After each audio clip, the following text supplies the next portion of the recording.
What is going on, everybody? Welcome to the show. Another Thursday, another episode of Simply Sessions. Nico is waiting in the wings for us to bring us the latest and greatest, or the most dire in what is happening in the Bitcoin space. So we're going to be chatting about that. I hope all of you are having a decent week, dealing with some of the news items lately. I hope your resolve is not broken and you remember why we're all here. And so we'll dive into that in a little bit. Of course, this is live. Anything can happen, so I defer to my friend Bill here. Okay. We'll do it live. Fuck it. Do it live. I'll write it and we'll do it live. Thing sucks. If you have not already, please do like, subscribe, share. All those things help a ton getting this content in front of more eyeballs. I am Ben with the BTC Sessions. This is your Simply Session.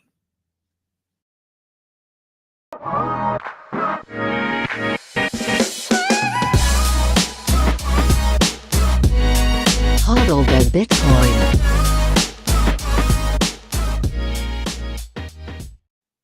Before we bring in Nico, let's take a quick look at where we are in the market right now. This is timechaincalendar.com, and simultaneously I'm going to pull up the live chat. Everything you say into the chat from here on in will be live for the world to see, for better or worse.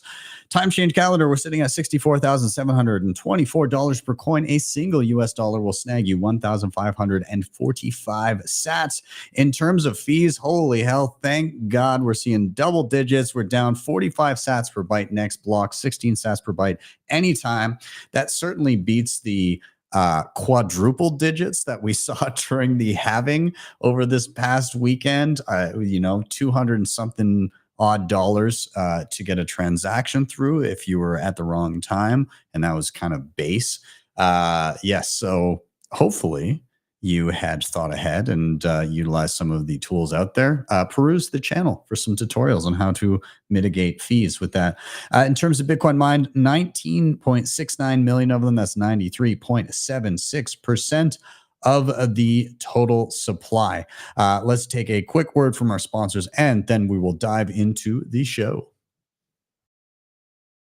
On a mission to enable independence by being one of the easiest and quickest ways to purchase Bitcoin in Canada and the US. The best part about it, every buy goes directly into your own self-custody. They never hold your coins. You can add a Bitcoin address as part of onboarding. There's a transparent 1% spread, no hidden fees, no withdrawal fees. Plus they have KYC free sells and bill payments on their website. They're also a publicly traded company under the ticker BTCW on the TSXV.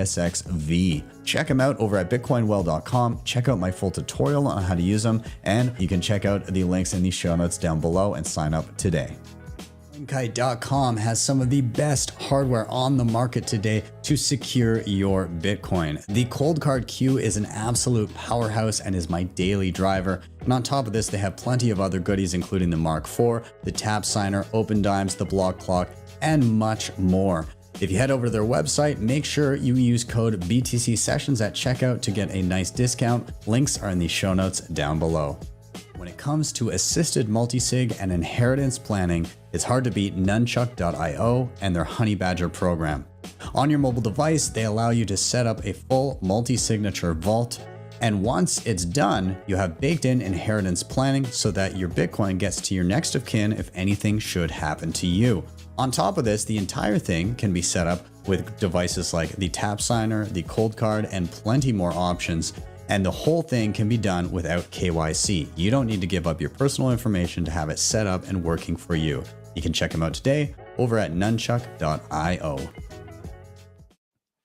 All right, let's get Nico in the room and we'll start chatting news. Buddy, good to see you. How you doing, man? Yo, and, preparing, setting up the live stream in the Gulag, so we will be able to do a Simply Sessions from the Gulag, and that's what's important. So we won't stop getting content to you guys.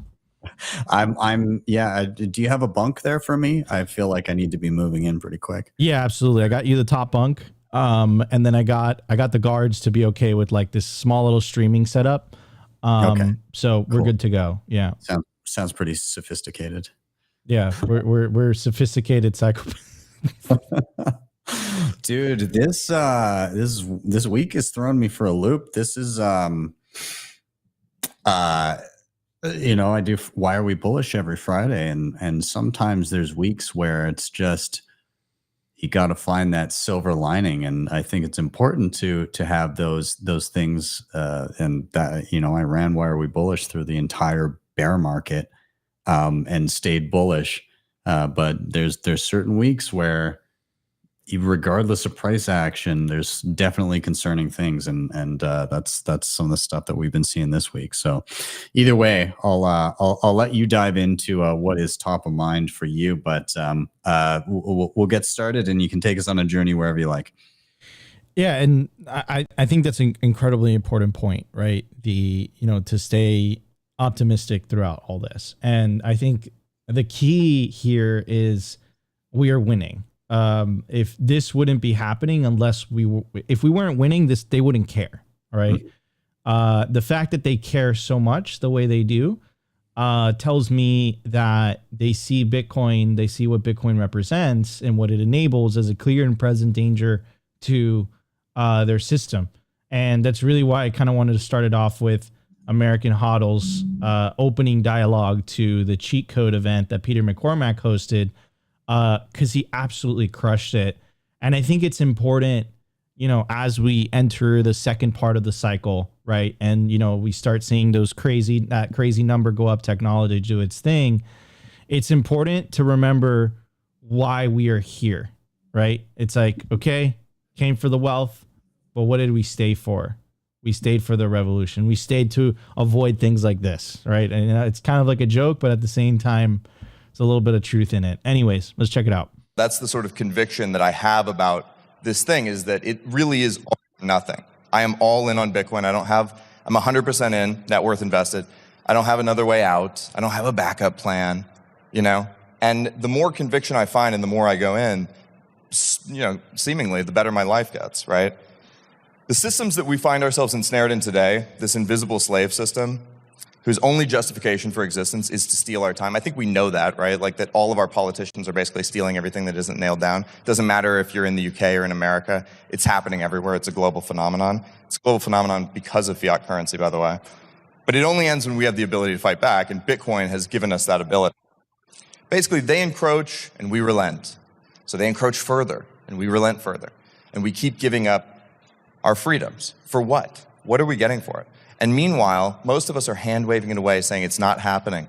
And we're concerning ourselves with what's going on in the drama at our local pub, or what's happening with the princess, or the game, or whatever. It doesn't matter. The only thing that matters is that we protect ourselves from the people that are every day, all day long, trying to steal from us. The line must be drawn here in Bedford. This is where we draw it, right here. No more. No more encroachments, no more bullshit. No more self-justification, no more kicking the can down the road. Bitcoin gives us the ability to say no to insults on our sovereignty, on our dignity. It makes us owners in our society again, not just renters on government land who are doing what they're told because they're forced to and they're scared. And if you wandered into this room today and this is your first encounter with Bitcoin, today, during the panels and the speeches, you're going to hear about this cheat code. You're going to hear about the most important thing that's happening in your world, in the world, but also in your world, and what's most important to you. So you have two choices once you hear this. You can either take the blue pill, you bury your head in the sand, you wake up in your bed and you believe whatever you want to believe, right? Or you take the orange pill and you see how far the rabbit hole goes.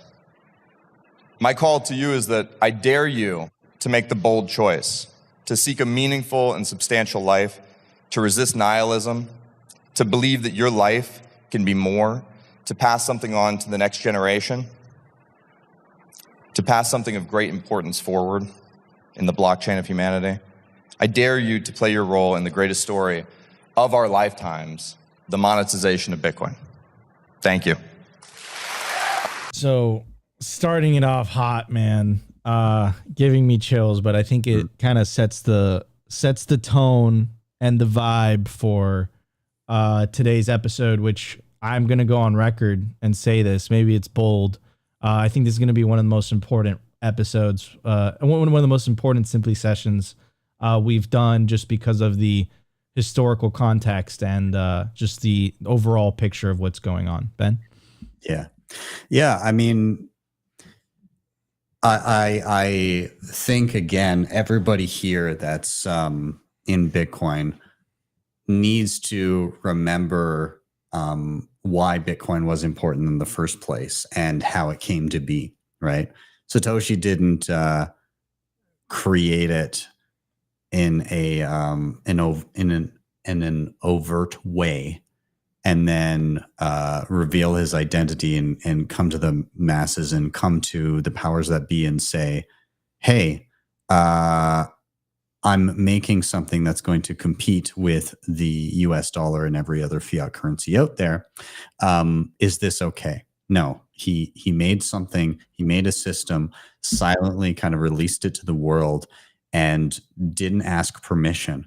It's the only reason that this thing was able to grow to a point where, you know, the powers that be have embraced it in a limited sense, in that it can be a financial tool baked in with legacy financial markets. But clearly they don't want it to be anything more than that. They just recognize that they can't stop it from being at least that. And yeah, so remember not only why you're here, but why Bitcoin was started in the first place, and don't let it become less than that. Oh yeah, 100%. I 100% agree with that. Like, we're here, obviously we love NGU, but it's important to kind of zoom out and ask yourself why we're here in the first place. What is actually going on?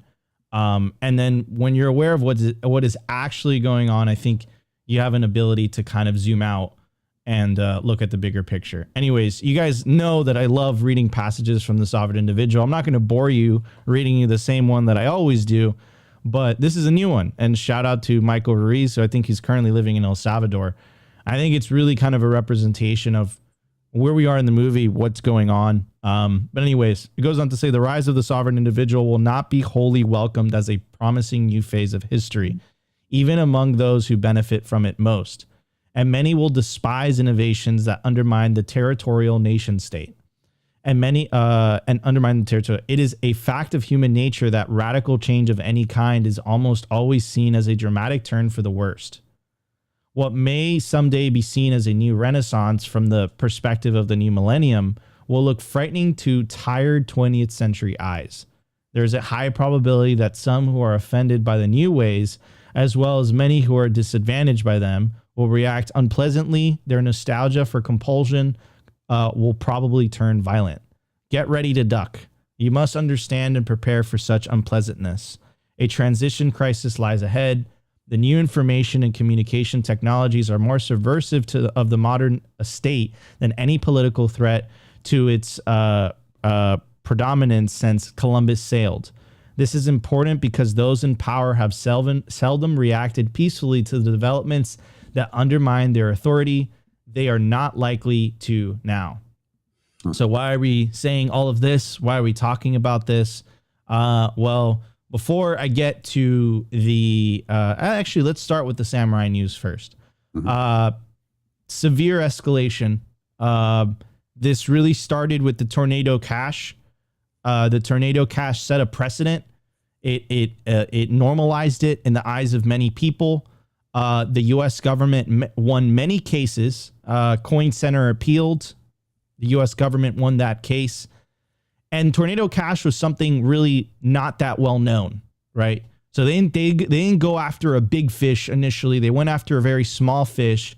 When they realized they can get away with it, less than a year later, they upped the ante. And that's exactly what happened. So for the audio listeners, Samourai Wallet founders arrested and charged with money laundering, unlicensed money transmitting offenses. Now, I believe eventually they're going to go after self-custody altogether. This is just one step. The further criminalizing and villainization of privacy, completely against the Fourth Amendment, I might add, which is no unreasonable search and seizure. 95% of transactions using Samourai are just people seeking privacy. 5% could be connected to illicit finance. However, that doesn't stop them. I might add also that every major bank in the world has money laundered. They've facilitated illicit finance. The difference between a bank doing it and a developer doing it is that a bank gets a slap on the wrist and they see it as a cost of doing business. When a Bitcoin developer does it, when someone does it from outside the system, without permission of the system, they lock you in a box. Remember Ross, remember Assange, remember the Samourai Wallet founders, remember the Tornado Cash founders. This is where we are in the movie. This is a separation of money and state. Ben, do you want to say anything before I keep going? Yeah, I don't know that there's much more that I can add to that. It's the hard times are coming. The weak men have made their bed, and the hard times are here. In that fourth turning-esque escalation, I think that's what we're seeing. We're seeing that fourth turning come to an absolute head. So things in a fourth turning get the roughest before they start getting better. And this is a sign of that in my eyes. 100%. And again, guys, this would not be happening unless we weren't winning. This would not be happening unless they did not feel threatened by the system. That's why I started with the sovereign individual kind of quote from the book, just because it's extremely fitting for these times. Anyways, I'm going to read you a little bit from the No BS Bitcoin article. It goes on to say federal prosecutors charged the Samourai Wallet founders, Kian Rodriguez. I don't know if I said his first name right. I'm sorry about that. And William Hill with conspiracy to commit money laundering on Wednesday. Samourai's web servers and domain have been seized, and seizure warrant for Samourai's mobile application was served on the Google Play Store. Per Department of Justice, the application will no longer be available to download from the Google Play Store in the United States. According to a press release, the duo developed, marketed, and operated the mixer, which facilitated more than 100 million in money laundering transactions from illegal dark web markets. Quote, as alleged, Kian Rodriguez and William Hill are responsible for developing, marketing, and operating Samourai, a cryptocurrency mixing service that executed over $2 billion in unlawful transactions and served as a haven for criminals to engage in large-scale money laundering. Rodriguez and Hill allegedly knowingly facilitated the laundering of over $100 million of criminal proceeds from the Silk Road, Hydra Market, and a host of other computer hacking and fraud campaigns. Together with our law enforcement partners, we will continue to relentlessly pursue and dismantle criminal organizations that use cryptocurrency to hide illicit conduct. Prosecutors also indicate that Rodriguez and Hill garnered about $4.5 million in service fees for their CoinJourn services they provided. IRS Special Agent, it's interesting, Special Agent charged Thomas Furtaso said $2 billion in transactions with an unlicensed money transmitter means $2 billion flowed without any oversight from whoever to wherever. Samourai Wallet is now closed for business. The charge include conspiracy to commit money laundering and conspiracy to run an unlicensed money transmitting business. These charges could lead to a maximum of 20 years and 5 years respectively. So, I mean, dude, like, this is absolutely disgusting, and it's a whole different set of rules, dude. And I just kind of want to compare and contrast with this. This is Gaber Gabukas. Sorry if I butchered your name, bro. But he said Samourai founders are nuns compared to the bankers. Since 2000, regulators fined banks 7,400 times, totaling to fines of $380 billion for various offenses. Either banking is criminal by definition or the rules are broken. Why aren't bank CEOs in jail, right? These are the total penalties, and banks are known to be some of the largest money launderers in the world, but they're part of the system. Why did no banker go to jail for 2008? I think 2008 and 2009 did a lot more damage to the public and the savings of people's housing than these people providing Samourai as a service. What damage did this do to people? I would say 2008 and 2009 hurt a lot more people financially than what these two gentlemen were doing at Samourai. This is absolutely disgusting. They're operating by a whole different set of rules than the rest of us. You know, it's like they have a special privilege or something. Ben, here's where I'm going to pass it on to your expertise, because this is just not up my alley. But a lot of people were saying basically that apparently, like, if you were caught up in the whole Samourai stuff, you could potentially be affected. Here's Francis Pulio, founder of Bull Bitcoin. He says, let's hope that Samourai servers are well encrypted, or they manage to wipe them remotely, because otherwise the users are effed. Here's Nosphere888, says Whirlpool coordinator never touched Xpubs. Is Seth for privacy. Shout out to him. He's done an incredible job kind of covering all this. Says all Samourai websites down, GitLab down, coordinator down, can't even mix via Sparrow. A sad, sad day that has me shocked in disbelief, but we won't stop fighting for our privacy. So, I mean, Ben, I'm going to pass it on to you. Like, what if someone was using, you know, Samourai? I don't even know if I could say this. Yeah, I understand. So again, people were using Samourai or Sparrow. They're using the Whirlpool system in order to again have financial privacy, right? They don't want anybody to be able to look and discover their net worth, right? Or see every financial transaction. And that's a pretty reasonable thing, that you don't want to go to a store and purchase a t-shirt and have the merchant be able to trace back and see the entirety of your life savings, right? Because then the person shipping you a t-shirt knows your address. And if you have enough Bitcoin, it may be worth a plane ticket for them to come kick in your door and threaten you with a $5 wrench.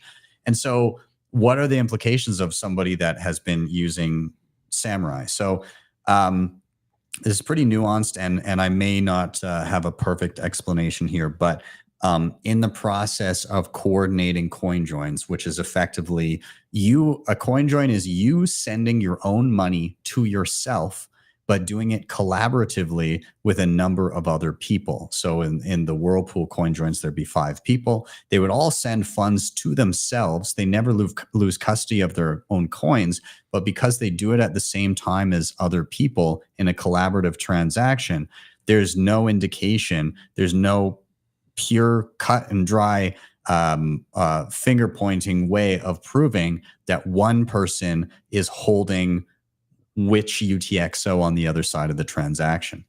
Now, in order to do this, the coordinator or you know the process required knowing the XPub of the user if you're using Samourai Wallet.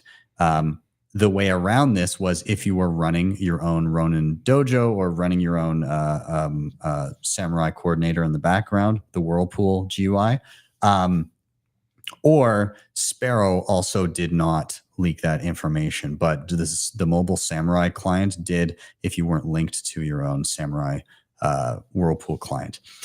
And so it's, you know, nobody knows for certain if that information was held somewhere and was now accessed. There's speculation as to whether that data was held long-term or whether it would be accessible or if it's been wiped. But basically, if you weren't running your own Whirlpool client in the back end, or if you weren't doing it through Sparrow and you were doing it through just the mobile Samourai app, then for safety's sake, you should consider those Whirlpool transactions not private, and you should move funds as you see fit. And if you want to regain privacy, there are still tools out there that exist to do so. You know, there is Join Market, which you can host on your own Start9 server. I know people don't like Wasabi because of their practices beforehand. But hey, if you can get into a coin join round, then maybe, I don't know. There's other mechanisms that you can use as well. But nonetheless, some Samourai users have been curious, like, well, how, like, if nothing's working, if the servers are down, how do I even access my Bitcoin? Nico, do you mind if I take a sec, just really absolutely, to show people how to do this? So I'm going to do it really quick. I had this queued up here, so I'm just going to share a screen here. So if you guys have a Samourai wallet and you're like, I don't know how to access my funds, here's your crash course. Okay. I have a dummy wallet that I have set up. So number one, do not update Sparrow Wallet yet to 1.9.0 because that deprecates all of the Whirlpool capabilities. So I haven't updated yet. I don't know exactly how it'll be deprecated if you can easily import things, but just to be safe, don't do that yet.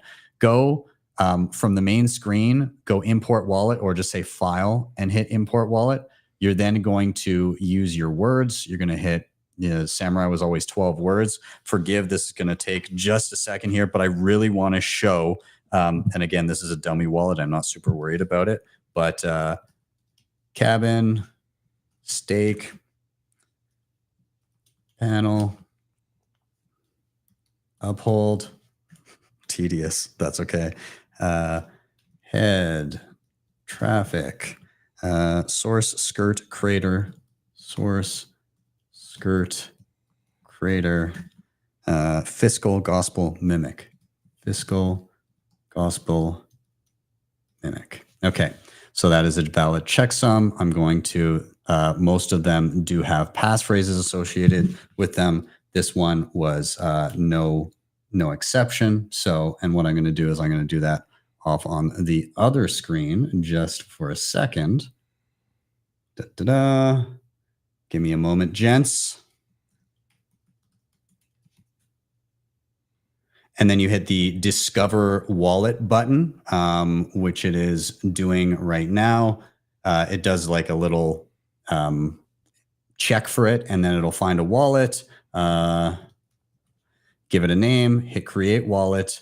I'm not going to do a password for this one, but basically it's going to check for any previous transactions. You'll see some old previous like test transactions that I did with this one. And then all you need to do, because this is just the base wallet, you need to go to settings, hit add account. There's a drop down and choose Whirlpool accounts. Hit OK. This will add your deposit, premix, postmix, and bad bank, and you should have access to all your funds through that. If you need to watch this back, go back through the stream. I'll probably clip this up later and I'll plunk it in directly on Twitter and on Nostr later on. So hopefully that's helpful to you guys, but that's how you re-access your funds. And Nico, I'll toss it back to you if you have anything else. Dude, that was a beautiful, beautiful tag team, man. Love that. News, tutorial. That was special. I like that. That made me smile in these interesting times. But yeah, there you go. So you guys have a set of actions that you could take if you've been caught in the crossfires of all this. Now, what is next? And again, this is speculation. But so I gotta say though, we've been pretty right. We've been pretty on point on Simply Sessions, right? But this, it just looks like it, just based on the wording and just based on where this is going. And this is something that we've been on top for many, many months now. And again, this shouldn't be surprising if you've been paying attention to what's been happening. So the next thing, and I say this, and I understand how strong this statement is, and I do not say this with any type of hyperbole. I don't say this lightly. It's just something that I feel, it's in my gut, and it's just based on their own wording. I believe that they're going to go after self-custody. I believe that's their end goal. I believe that's what they want to do. It's very convenient for everyone buying the ETF. It's not very convenient for millions upon millions of individuals taking their sovereignty back by taking self-custody. Mm-hmm. So I believe this is, the incremental steps and the wording that they're starting to use to start to plant seeds in the public. So this is a public service announcement that came from the FBI. And it says the FBI warns Americans against using cryptocurrency money transmitting services that are not registered as money services businesses, according to the United States federal law, and do not adhere to anti-money laundering requirements. A few simple steps can prevent unintentional use of non-compliant services. For example, avoid cryptocurrency money transmitting services that do not collect know your customer information from customers when required. That's really important. And I know what a lot of you guys are thinking. Nico, you know, my wallet isn't a money How? What stops them from saying Sparrow is not a money services business or money services provider? Mm-hmm. And it's interesting when you take a look at more of the wording, right? So it goes on to say the FBI has this is in regards to the Samourai stuff, but it says cryptocurrency money transmitting services that purposely break the law or knowingly facilitate illegal transactions will be investigated by law enforcement. Using a service that does not comply with its legal obligations may put you at risk of losing access to funds after law enforcement operations target those businesses. Tips to protect yourself, right? It's just so interesting how they word it. Before using a money transmitting service, check whether it is registered as an MSB with the U.S. Treasury Department's Financial Crimes Enforcement Network. It goes on to say, beware of financial services that do not ask for KYC information, including name, date of birth, address, and ID before allowing you to send or receive money or cryptocurrency. Understand that just because an app can be found in an app store does not necessarily mean it is a legal service and it is complying with federal requirements. Avoid using services that advertise themselves for illegal purposes.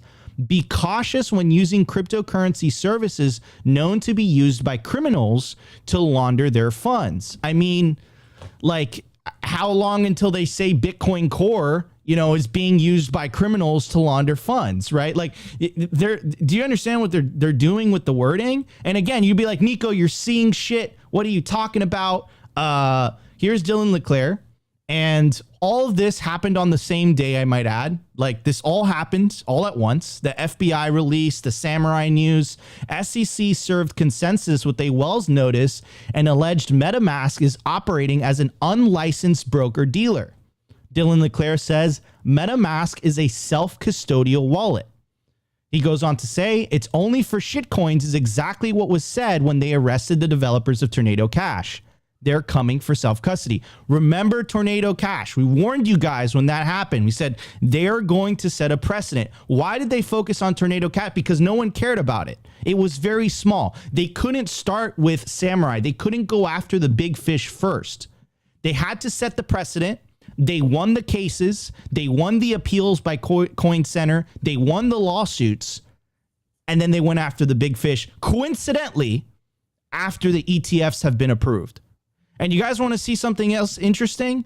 Remember the letter to FinCEN that was written because Elizabeth Warren and the Wall Street Journal used bullshit information that said that Bitcoin was being used by terrorists to quote unquote launder money for terrorism. And then it was Representative Tom Emmer that got the FinCEN head in congressional testimony to admit that terrorists actually prefer the traditional financial system. Well, FinCEN never retracted that proposal. And now what's really interesting is that when the 26 Bitcoin companies signed a letter to FinCEN against the proposed surveillance rules, you know whose name is at the very top? Samourai Wallet. It's not a coincidence. This is a message. They're sending a signal. They're sending a message to you that you play by a different set of rules than they do. Here's Ryan Adams. He goes on to say 2 more privacy developers arrested in the US today, this time for building a Bitcoin privacy service. Where does it stop? The Samourai Wallet developers should have known you can't host a centrally operated mixer. Okay, well, the Tornado Cash developers deployed privacy as immutable code, nothing centralized. They also got arrested. Up to 25 years in prison for writing code that helps people keep transactions private. The UN estimates banks facilitate nearly $2 trillion in money laundering each year, not through custody, not through code, but as willing intermediaries. Dozens of major banks have been fined billions of dollars for money laundering over the past decade. How many bankers have you seen go to jail? No banker went to jail for 2008, 2009, and that did materially more damage to millions upon millions of individuals than the fucking Tornado, excuse my language, than the Samourai Wallet developers. That did a lot more damage to people. Anyways, he goes on to say they're making an example of crypto because they don't want us to have private peer-to-peer transactions. not by passing laws in the democratically elected chambers, not by issuing public guidelines. They just come to your house and take you away. Who's safe from this regulatory terrorism? And that's fundamentally what it is. And that's what it's about. Now, to kind of tie it up with a nice bow on top, here's Lynn Alden, and she's describing, to connect it with the sovereign individual piece in the very beginning, why this is all happening, why they're doing this in the first place. She goes on to say, the entire developed world tax apparatus that was built in the 20th century and extends into the 21st century depends on ubiquitous financial surveillance. They're not going to give that up without a fight. I have been saying at a number of conferences and podcasts that privacy is the main battleground for the next decade. Back in the 19th century and before, money was mostly private. There was plenty of dictators, but there was no major method of surveilling all transactions. Therefore, things like broad income tax were untenable to enforce. But in the 20th century, as money increasingly moved around at the speed of light, people needed bank accounts to keep up. It wasn't all forced on them. They chose it. And those banks were centralized, surveilled, and ruggable. This allows authorities to switch to income taxes, which required ubiquitous financial surveillance to work, and ultimately allowed them to switch to fiat currency altogether. Now in the 21st century, Bitcoin and its various layers allow people to hold and move around money globally without permissioned banks. They can do so peer-to-peer, or they can do so with custodians, open layers, etc. Unlike the base layer of fiat, the base layer of Bitcoin is permissionless. But this represents a threat to the entire current system of taxation and financial control.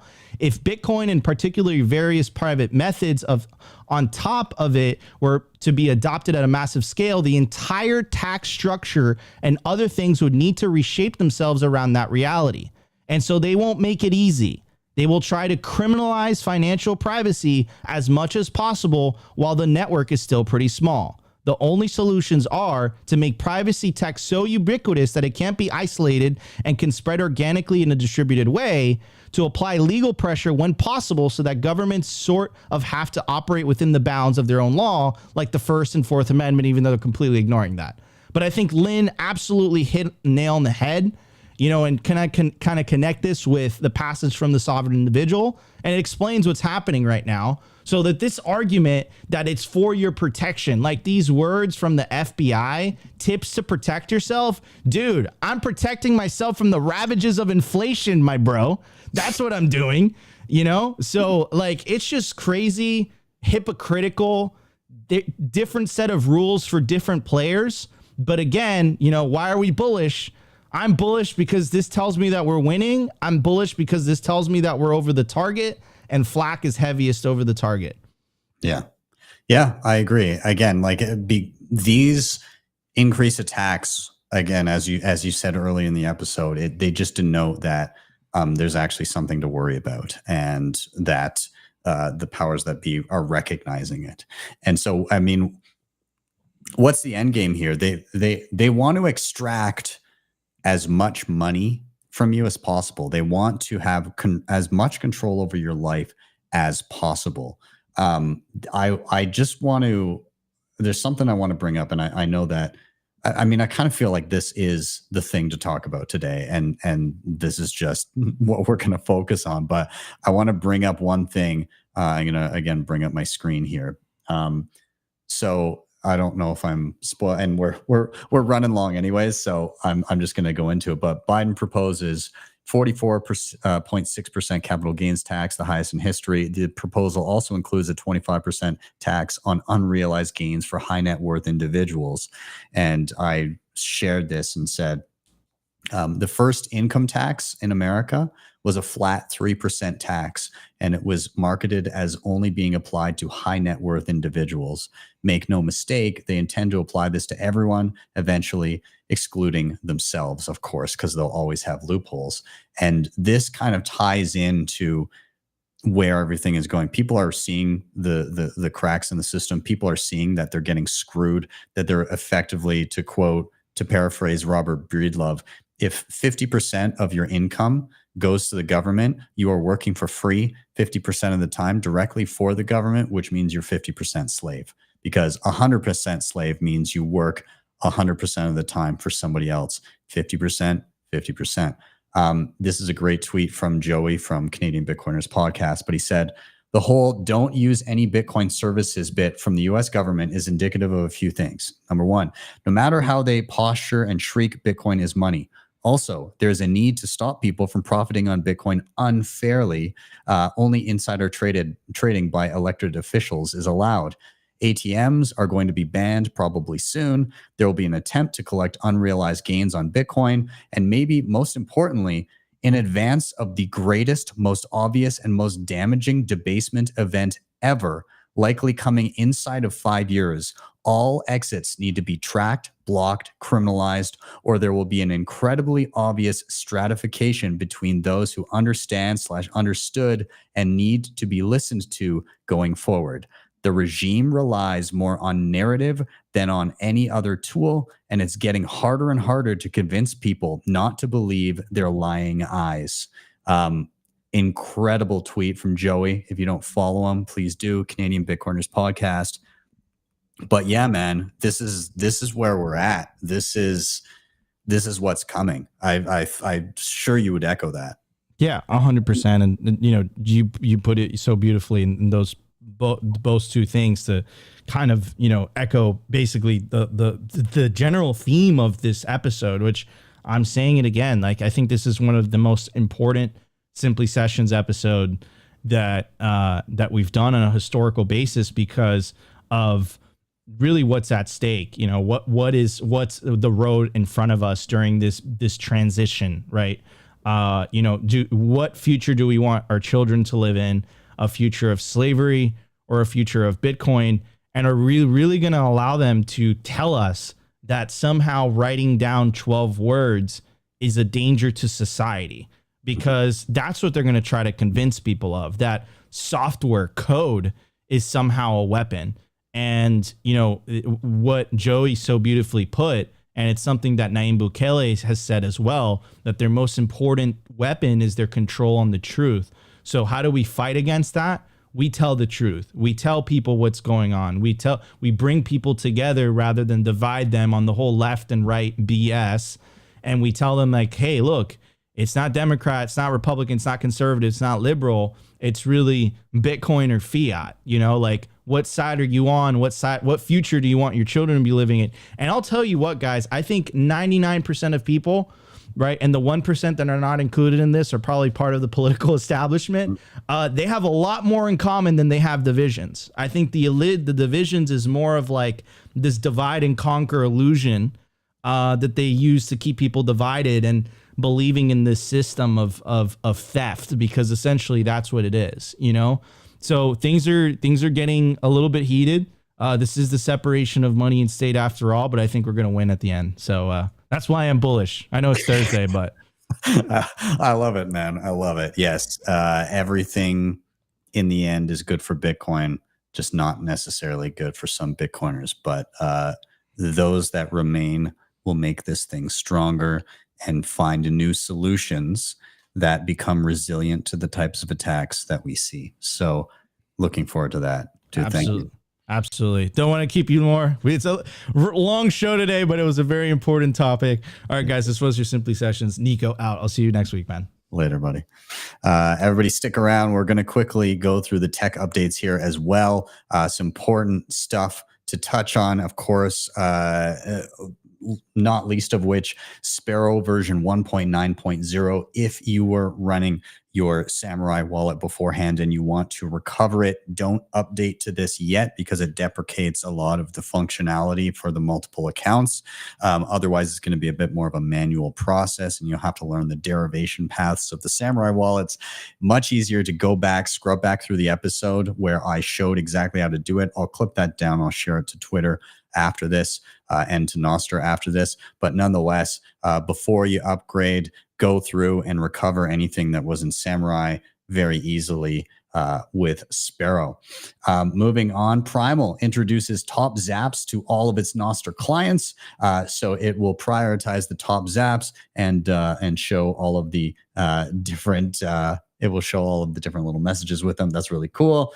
We just released update to all Primal clients. You'll notice now we render several top zaps at the bottom of each note. The top zapper gets their zap message displayed, so you can see it coming in here hot on a Kali note. Finny by Nunchuk. I was retweeting this earlier today. Finny lets your family hold the reins, ensuring complete financial autonomy and security. With Finny, only one can enlist one's own family to hold a backup key or backup keys instead of relying on a trusted third party. So this is really, really cool. I love what Nunchuk is building. Tons of support for various hardware, tons of options when it comes to both assisted and self-sovereign setups for multi-sig. They keep killing it. If you haven't checked them out already, head over to nunchuk.io. This is a really cool offering. Strike now launches services in Europe. You can stop tweeting when Europe, but I can continue to tweet when Canada. I'm thrilled to announce today Strike launches to eligible customers in Europe, giving millions of people access to buy Bitcoin with free, instant, unlimited deposits, sell, send, and withdraw Bitcoin, global payments, Bitcoin and Lightning Wallet features, and more. That from Jack Mallers. So there you have it. Strike in Europe, and it will continue to expand. Moving on to Zeus, rolls out community sponsors. Also, there were some other new updates, so I want to cover those as well. But 0.9.0 alpha, want to become a community sponsor, you can check out the sponsor board here, and you can help with their development. But version 0.9.0 added watch-only accounts. You can import XBobs. You can now use hardware wallets with Zeus, which is awesome. Cold Card Q, Seed Signer, Passport Foundation, and more. You can batch channel opens, batch on-chain transactions, close channels to external addresses, improve payment path views. More features will be released through the closed alpha program, which we saw above. Zeus is putting in the work. I got to say, Evan is killing it. So awesome for Zeus. Let's keep moving. El Salvador's Chivo wallet source code and VPN access was leaked. Good? I guess. Like, open source is the way to go anyways. So like, I feel like this was again, good. According to Block, the hackers released the stolen information to the public to punish the Salvadoran government for refusing to engage with them. It's unclear what the hackers want to discuss with El Salvador officials. This time, I am bringing you the code that is inside the Bitcoin Chivo wallet ATMs in El Salvador. Remember that it is a government wallet, and as you know, we do not sell. We publish everything free for you.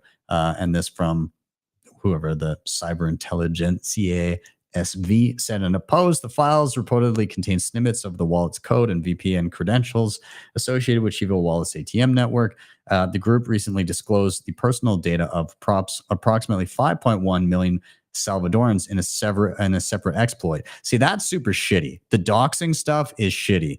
The open sourcing code, I think that is desirable, but the doxing of individuals, fuck those guys.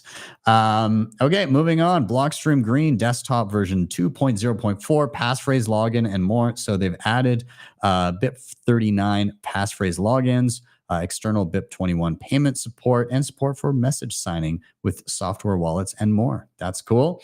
Aqua Wallet. This is a big one. The one gripe that I had sending Lightning transactions from Lightning Wallet was it didn't work with LNURL and it didn't work with Lightning addresses. Well, with the newest version, great. Lightning addresses and LNURL pay, LNURL withdraw will be supported in future versions. They also added support for BIP21. Those are the unified QR codes that are both on-chain and Lightning, so it'll ask you which one you want.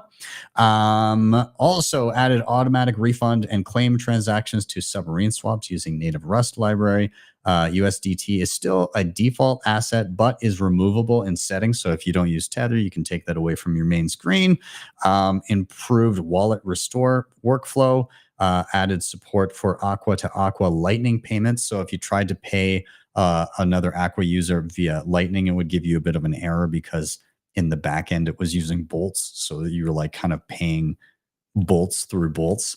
And they added, for those of you that wanted the security edition, you can add biometrics for authentication. So if somebody gets into your phone and gets through your lock screen and gets to Aqua Wallet, there can still be an additional biometric. So good, I guess. Brains Pool Lightning payments now available for all users. Lightning payments are here. Get ready for the halving with instant daily payouts with no minimums or fees. So if you're mining with Brains, you can now withdraw via Lightning.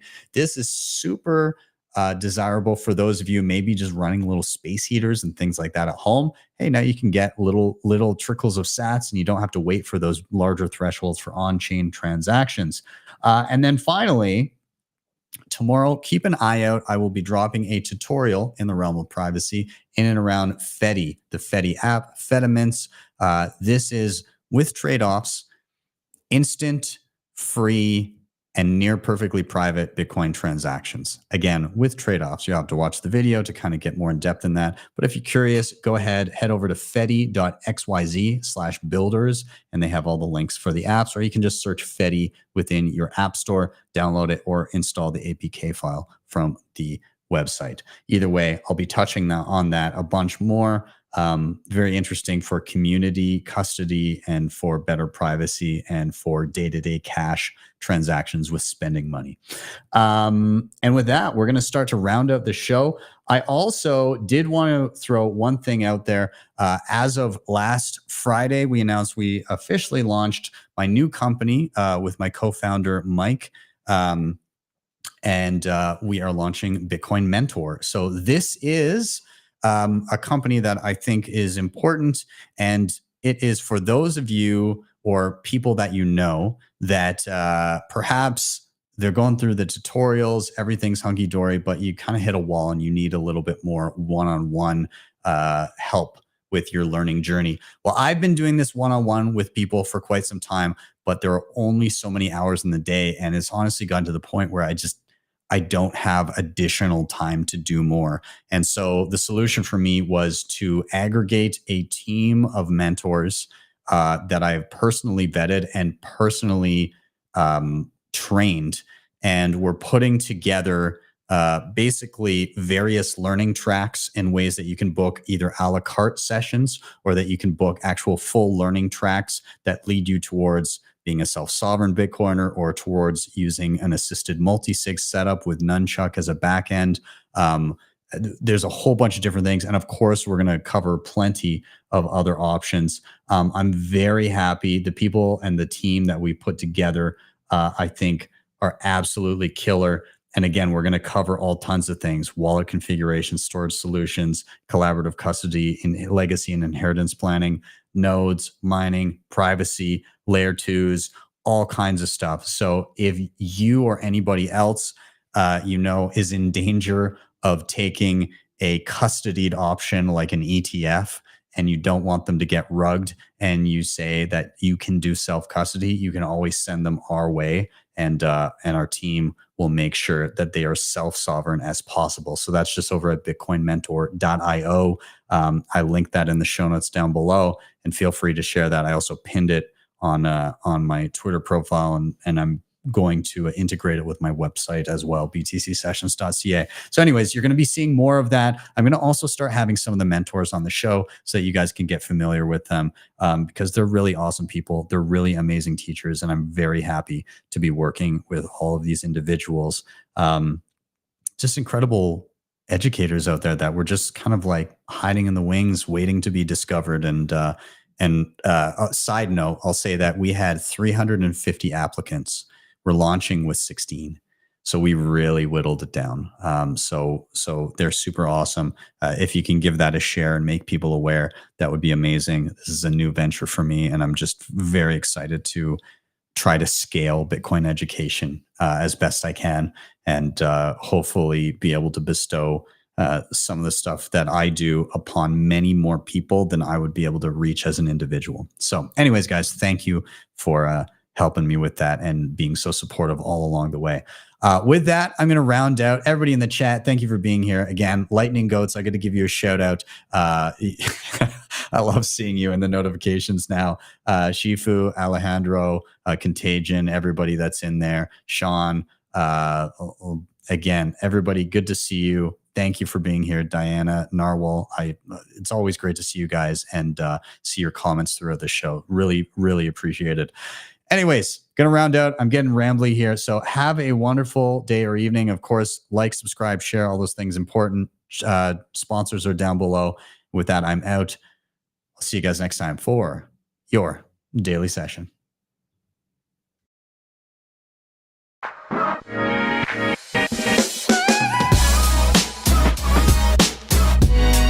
HODL the Bitcoin.